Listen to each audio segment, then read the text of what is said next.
adjust and trying to adjust with its hands going up and down or going left to right because of that movement. So there's both those planes to try and work with.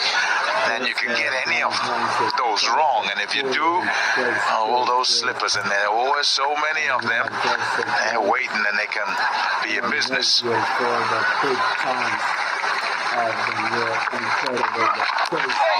I'm trying to remember how Jazz Saria got out in the first innings. Did he give himself some room? Actually, we've got the replay for you. So he just tried to get into line and opened the face. I was just thinking that how equipped he was to be the man who comes in as the night watchman, but no issue with that. Every once in a while you get caught in the slip cordon with an angled bat face.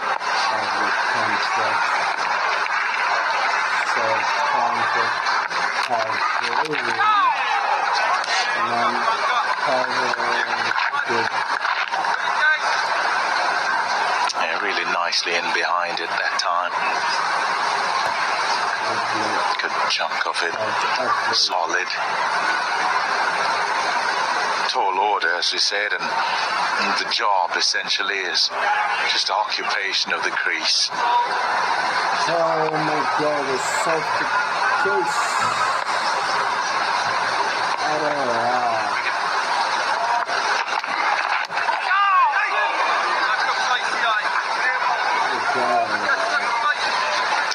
Hurt. I think it's missed the protective equipment. I've just got him near the hip bone.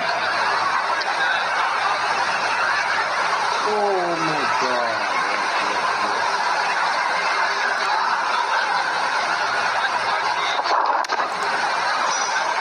You can just see the way he winced as it made contact. That was a little bit sore than maybe he was expecting. Just trying to adjust his leg and recover a little bit before facing the next delivery.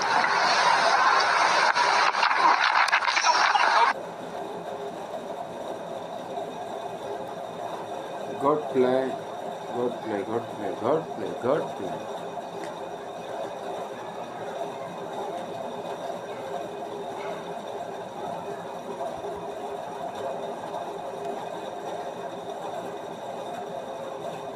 Oh, what is this?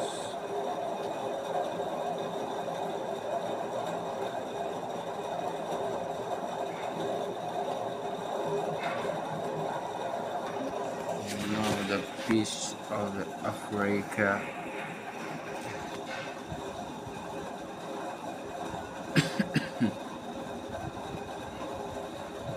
Every department whilst you're out there trying to build an innings.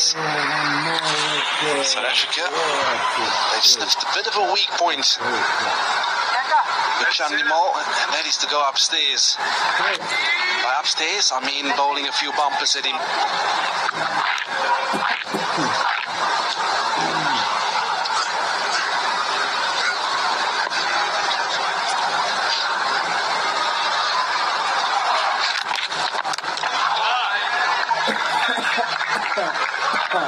Put standby. I've got a no ball. Over 7 to mark, no ball called. Joel Wilson relaying that to Paul Rifle. Has flirted with that line well over that time.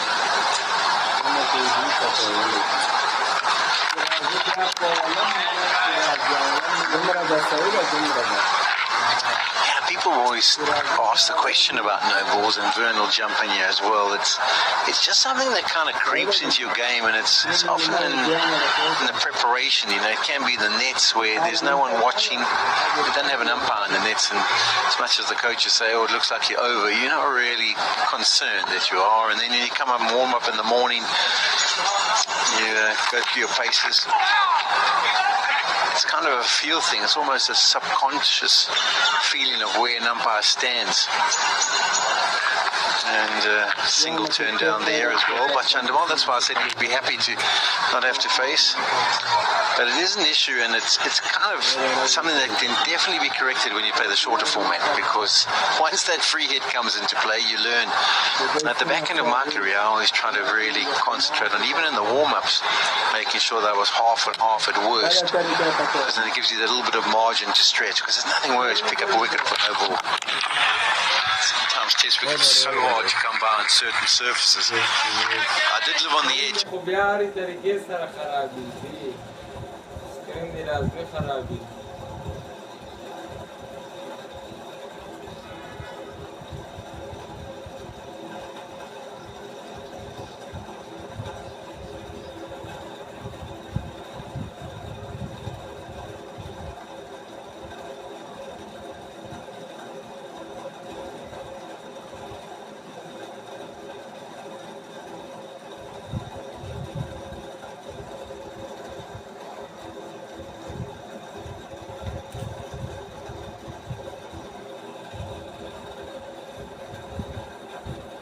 I'll admit to that.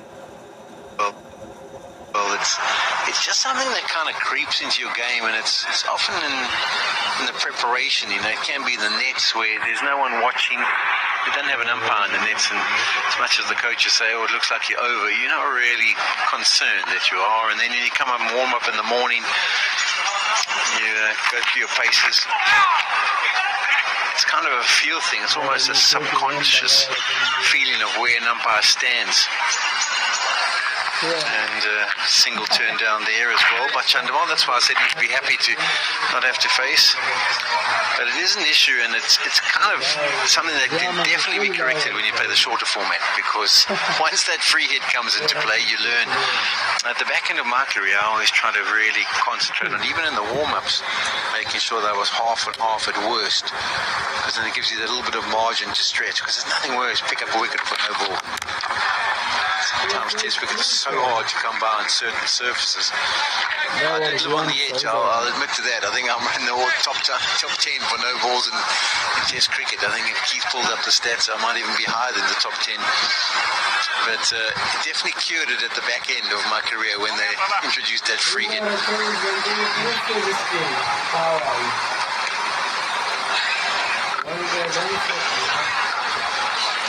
How he kind of just made sure he sorted all of it out. Yeah, I know I did it.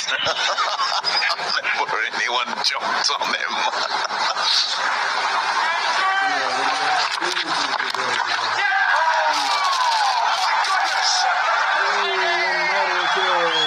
Tony DeSorzi, stop that!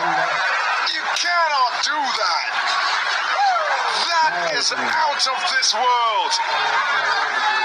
It's been absolutely smashed out of the middle of the bat and gone straight in at short leg. Wow. Yeah, he gave us a little glimpse earlier of just about how sharp his reflexes are. But how is this for a catch? Jay Surya, he thought it was a boundary in his account. But wow, I tell you what, he's done amazingly well to hang on to that Tony DeSorzi. Yeah, the celebration to follow. That is unbelievable, ladies and gentlemen. And that is also wicket number 5 for Sri Lanka. Jay Surya goes for 1.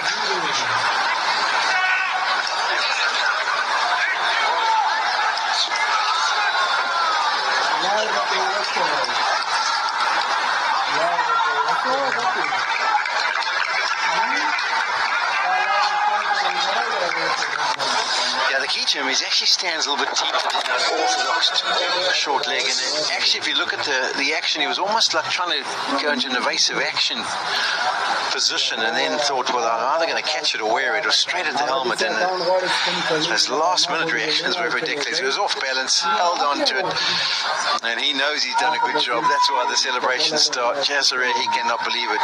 He looks at his partner saying, are you being serious? Did he just catch that? Eji Rabada, you love those when your fielders play their part and pull off something exemplary.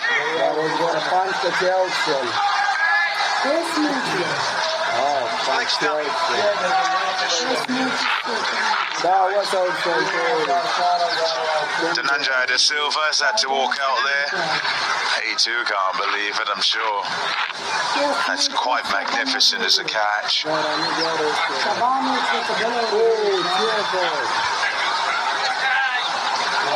And they sneak another one. There's just 1 minute to go, so this might be the last ball of the day. An eye on the umpires. Yeah, there you go, walking towards the stumps, give him back, and it's Saikat we're looking at, and he gets to the stumps. Yeah, taking the hat. Well, the bowlers would be quick to give their hats over. Let's have a look at this.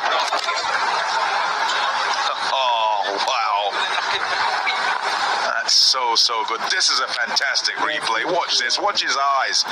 Watch Dazorzi's eyes. Look at that. He's looking at it. He's watched it all the way in. Oh, yep. I think I might have done something spectacular there, he says. And yes, you have. It deserves to be seen in real time. Here's Kotia.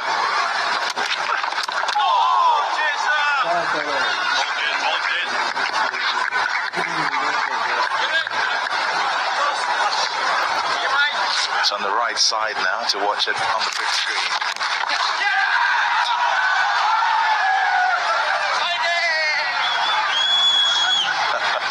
And then the Cole Palmer celebration straight away. And as the opposition, you go, I can't believe this. We couldn't take it all day, and they get a blinder like that just at the close of play. It tends to go that way when you're on top.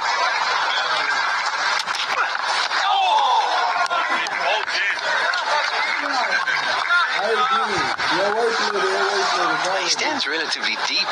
You often, it's actually Morne Morkel who was the first one who used to ask his short leg to be a little bit deeper than closer, but still the reaction time is minimal. To grab a hold of it, I think came at a kind of height where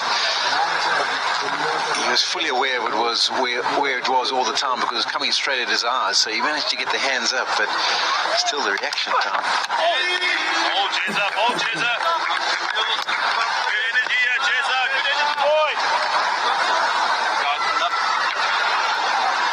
You always want to be excellent at the stuff that you're given to do. Got something to tell you, Tony. Having done that short leg duty so well, all the best. That's where you're going to have to live. You're not getting out of there. In the old days, it was given to the junior, wasn't it? I mean, I remember my first-class match. I was short leg for one over, and then I took the helmet off and bowled from the other end because I was the junior, debutant. How harsh. Yeah, well, I suppose it was Marshall, Rawson, Trevor Packer, all senior campaigners, and Yeah, you got no chance. had to go to short leg. Oh,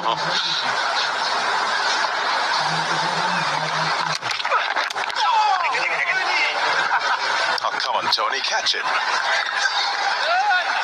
Well, if you don't catch it, at least stop it.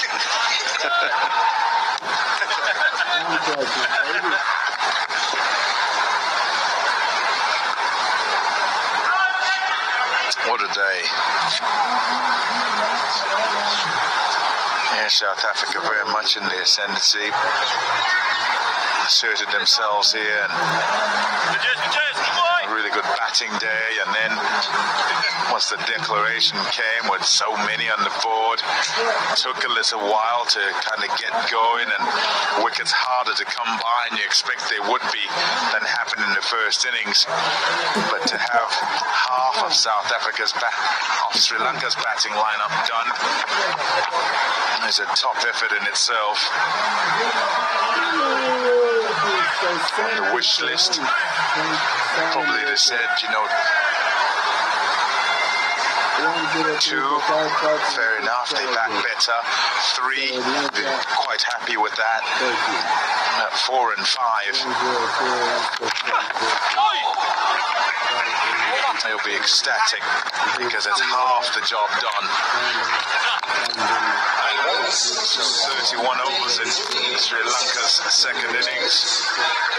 103 for 5 and stumps on day number 3. A really good day for the South Africans. Temba Bavuma, Tristan Stubbs, tasked with the job of furthering the lead. They did exactly that.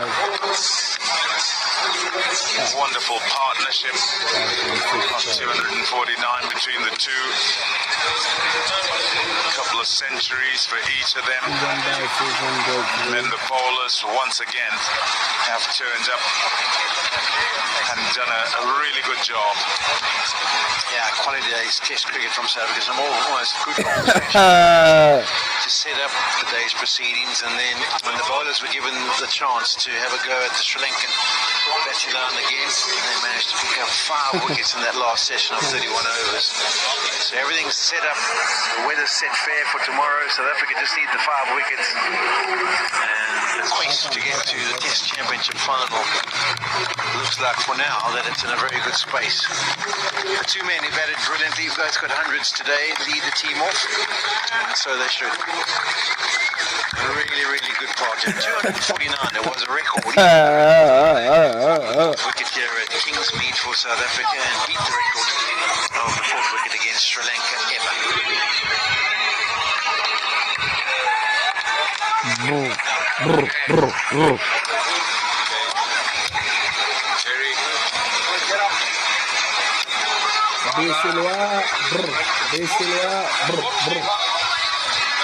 High fives and handshakes all round. South Africa, South Africa. Park, the South Africans. Yeah, Mulder still about.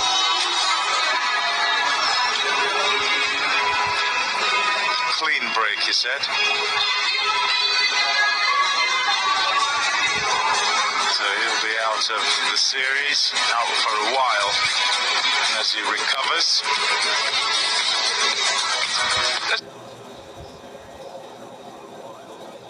And